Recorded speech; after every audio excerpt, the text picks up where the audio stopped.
ஒரு இடத்தில் இருக்கும் செடியை வேறு இடத்தில் பிடிங்க நடுங்கும் கருவி. இதோட விலை வந்து 800 ரூபா.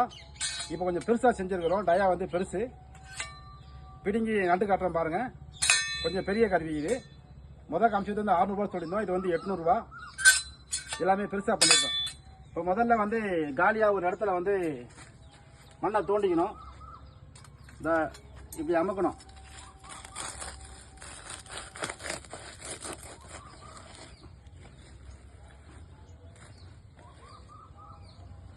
இப்படி எடுத்துட்டு மண்ணை வேற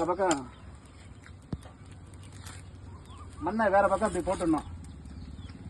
இப்படி போட்டுட்டோமா, இப்போ இந்த செடியை பிடிங்கி நட போகிறோமா, இப்போ இந்த செடிக்கு பக்கத்தில் கொண்டு போய் இதை உள்ளே விட்டுடணும். விட்டுட்டு இதை அமுக்கணும்.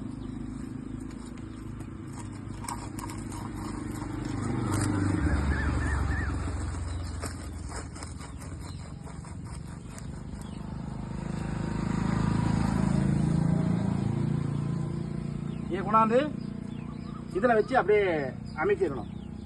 இப்போ இதை வந்து உள்ளே அமுக்கணும். அவ்வளோதான். இங்கே இருக்கிற செடி இந்த இடத்துக்கு வந்துருச்சு. இதை டைப் பண்ணி விட்டுடணும். ரைட். பட்டு போகாமல் அப்படியே பிழைச்சிரும். இப்போ மானாவாரியாக விதை விதைச்சாக்கா அவ்வளோ இடத்துல விதை முளைச்சிருக்கோம், ஒரு விதை முளைக்காமல் இருக்கும். அதிகமாக முளைச்சிக்கிற இருக்கிற இடத்துல வந்து செடியை பிடிங்கி இல்லாத இடத்துல இதன் மூலயமா நம்ம நடலாம். இதோட விலை வந்து 800 ரூபா. எவசிங்க. ரைட். தேவைப்படுறவங்க கூப்பிடலாம். நன்றி, வணக்கம்.